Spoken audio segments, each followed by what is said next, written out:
اور کوئی اگر لاہور میں بیٹھا ہوا ہے تو اس کو ایگزیکٹ پتہ نہیں ہوتا. دونوں طرف کے بیانیے بیک وقت آ جاتے ہیں. ایک کہتا ہے کہ یہ حملہ کر دیا ہے سیکورٹی فورسز نے، دوسری طرف کا موقف آتا ہے کہ یہ چند شر پسند ہیں، ان کے خلاف یہ ایکشن ہوا تو آگے کوئی عوام کو جا کے جو ہے وہ غلطی ہوئی یا اس طریقے سے یا کوئی تحفظ دے رہا تھا. چونکہ ایک بڑا امن مارچ ہوا ہے، ہزاروں لوگ اس کے اندر شریک ہوئے ہیں. خیبر پختونخوا کی حکومت نے اس کے اندر بڑی کمزوری دکھائی ہے. عمران خان نے جوڈیشل کمیشن کا اعلان کیا، لیکن ابھی تک اعلان کی حد تک جوڈیشل کمیشن خیبر پختونخوا کا جو وزیر اعلیٰ ہے وہ دے رہا ہے، تو دودھ کا دودھ اور پانی کا پانی نہیں ہو سکا. دوسری طرف سیاسی جو ہے وہ انتشار ہے. فارم 47 کی ایک حکومت ہے اور اس کا جو ملبہ ہے وہ بھی اسٹیبلشمنٹ پر گرتا ہے. تو ایک ایسے حالات کے اندر کہ جب دہشت گردوں کے خلاف پاک فوج کی ایک جنگ جاری ہے، ان حالات کے اندر جو ہے وہ معاملات کو دوسری طرف معاملات جا رہے ہیں اور اس کے اندر بڑے جینون کنسرن ہیں جن کو ایڈریس کرنے کی ضرورت ہے.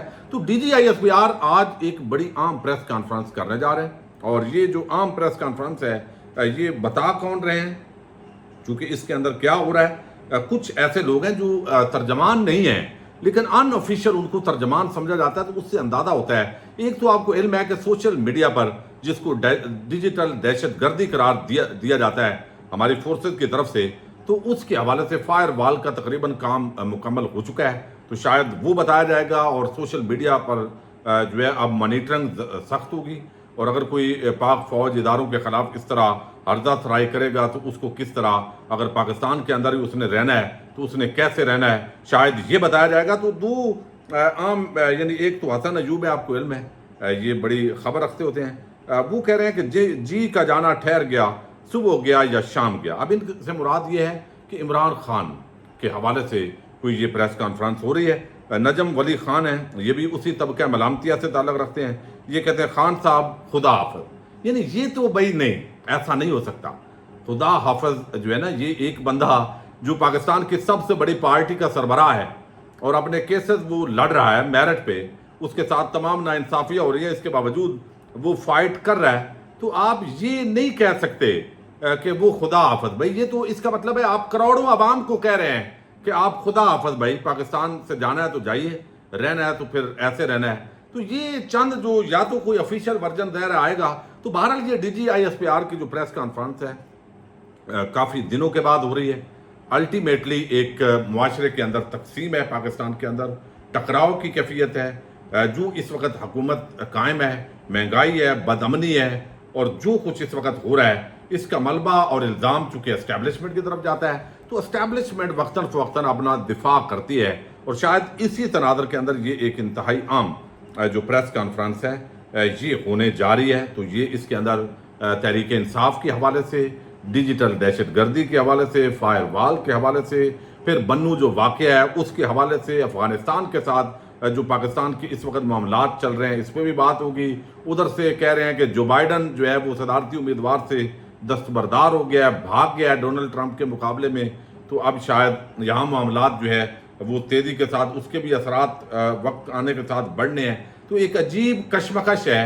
عوام کی سب سے بڑی جماعت جو ہے اس کو سائیڈ لائن پہ لگا کے دراصل جن کھاؤ قبائل کو پاکستان پہ مسلط کیا گیا ہے، یعنی لوگوں کو شاید اتنی چڑ ویسے نہ ہو لیکن جن کھاؤ قبائل کو عمران خان کا متبادل بنا کے پیش کیا گیا ہے، جو پچھلے 60 سالوں سے 50 سالوں سے یہ سارا پاکستان کو مقروض کرنے والے ہیں. پھر کیپیسٹی پیمنٹ کا معاملہ اور یہ جو آئی پی پیز کا معاملہ ہے یہ بھی بڑا جو ہے وہ عام ہو چکا ہے. تو یہ آج بڑی عام پریس کانفرنس 3 بجے ہونے جا رہی ہے اور آپ جب ویڈیو سنیں گے تو پریس کانفرنس تھوڑی دیر بعد شروع ہو جائے گی.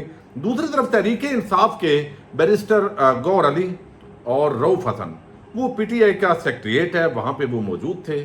وہاں اچانک پولیس نے چاروں طرف سے اس کو گھیر لیا، ان کو وہاں سے گرفتار کر لیا گیا اور ساتھ ہی کمپیوٹر اور باقی جو ریکارڈ تھا وہ اٹھا کر پولیس لے کے گئی ہے. کیمرہ جو وہاں پہ تصویر بنا رہے تھے، ویڈیوز بنا رہے تھے، ان کے موبائل فون بھی ضبط کیے گئے ہیں. تو یہ اس سے اندازہ ہوتا ہے کہ جو معاملات ہیں وہ بہتری کی طرف جانے کے بجائے مزید خرابی کی طرف بڑھ رہے ہیں. اور یہ بات بھی حقیقت ہے.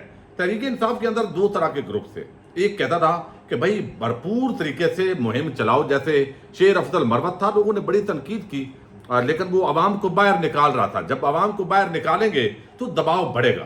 لیکن جو اس وقت ہومیوپیتھک، ویسے میں لفظ نہیں یوز کرتا، پھر ہومیوپیتھک جو ہمارے بھائی ہیں ڈاکٹر، وہ کہتے ہیں یار ہمارا آپ کیوں نام لیتے ہیں، تو یعنی اچھی میڈیسن ہے وہ، لیکن بہرحال یہاں پہ جو لیڈرشپ موجود ہے ان کے اندر یہ اہلیت ہی نہیں ہے کہ وہ عوام کو نکال سکیں، موبلائز کر سکیں۔ وہ جلسے کی اجازت آج بھی اسلام آباد ہائی کورٹ کے اندر فیض آباد جو ابھی دھرنا ہوا ہے اس کا ذکر ہوتا رہا ہے، اور 10 لاکھ شعیب شہید نے کہا ہے کہ ہم سے بھتہ لیا گیا ہے، لیکن چونکہ وہ کیس جو ہے وہ اپنے پاس عامر فاروق نے لگا لیا، اور جسٹس عامر فاروق جو کیس اپنے پاس لگا لیں وہاں پھر آئین اور قانون کا طوطی بولتا ہے، وہ ایسے ہی ہونا ہوتا ہے، اور وہ تن وہ کہتے ہیں آپ کی بھی حکومت آ جائے گی تو پھر یہ کریں گے وہ کریں گے، تو وہ اجازت جلسے کی نہیں ملی تو عوام نہیں نکلی، یعنی ووٹ دینے کے لیے عوام نکلی ہے، اور اس کے بعد تحریک انصاف کے لوگ عوام کو نہیں نکال سکے۔ جب نہیں نکال سکے تو اب دوسری طرف کا جو دباؤ اور پریشر ہے وہ بڑھتا جا رہا ہے اور لوگوں کو اٹھایا جا رہا ہے۔ احمد جنجوعہ آج ان کو جب اسلام آباد ہائی کورٹ کے جو جج ہیں انہوں نے جب بتایا کہ آپ جو ہے وہ اگلے 2 گھنٹے کے اندر ان کو پیش کریں، اور جب 2 گھنٹے کے اندر پیش کرنے کا کہا گیا تو پھر کہا گیا کہ آپ جو ہے وہ انسداد دہشت گردی عدالت میں اس پر چارجز لگا دیا گیا کہ اس سے دھماکہ خیز مواد برآمد ہوا ہے، اور 7 دن کا ریمانڈ بھی مل گیا ہے۔ تو یہ حالات جو ہے بنیادی طور پہ اس وقت جو ہے وہ بڑھتے جا رہے ہیں۔ تو اب یہ قبضے میں کیوں لیا گیا ہے؟ چونکہ کل basically election commission of Pakistan کے اندر تحریک انصاف کے انٹرا پارٹی انتخابات کے حوالے سے بڑی عام سماعت ہونے جا رہی ہے، چونکہ یہ جو مخصوص نشستوں کے کیس کا فیصلہ آیا ہے 13 ججز کا، یعنی ان میں سے جو 8 ججز نے فیصلہ دیا ہے۔ اب چونکہ کہا گیا کہ پی ٹی آئی ایک جماعت ہے اور اس کے اندر جنہوں نے سرٹیفکیٹ دیے ہیں تو وہ یعنی آپ ان کو کاؤنٹ کریں، اور اگر کوئی ابہام ہے تو ہمارے ساتھ رجوع کریں ہماری طرف۔ لیکن اب کیا ہے کہ تحریک انصاف ایک جماعت ہے ہی نہیں، اس کے کوئی الیکشن ہی نہیں ہے، اس کا کوئی چیئرمین ہی نہیں ہے، اس کا کوئی سیکٹری اطلاعات نہیں ہے، اس کی باڈی نہیں ہے۔ اب یہ چونکہ پروو کرنا ہے تو بظاہر ایسے لگتا ہے کہ الیکشن کمیشن میں کل 23 تاریخ کو 10 بجے ایک عام سماعت ہو رہی ہے جس میں سارا ریکارڈ تحریک انصاف نے دینا ہے، تو اس سے ایک دن پہلے انہی لوگوں کو نوٹس کیے گئے ہیں، ان 2 لوگوں کو، رؤوف حسن کو اور بیرسٹر گوہر کو، ان دونوں کو اٹھا لیا گیا ہے، گرفتار کر لیا گیا ہے۔ اب اندازہ کریں ان دونوں نے کل الیکشن کمیشن میں پی ٹی آئی کو سارا کچھ پیش کرنا ہے اور ان کو اٹھا لیا گیا۔ مقصد کیا ہے؟ اب ان معاملات کے اندر ٹیکنیکل گراؤنڈز پر الیکشن کمیشن جو ہے وہ تحریک انصاف کے جو امیدوار ہیں ان کے سگنیچر نہیں ہوں گے، بیرسٹر گوہر کے کچھ ریکارڈ چاہیے ہے، وہ ریکارڈ بتا رہے ہیں شبلی فراد وہ سارا لے گئے ہیں۔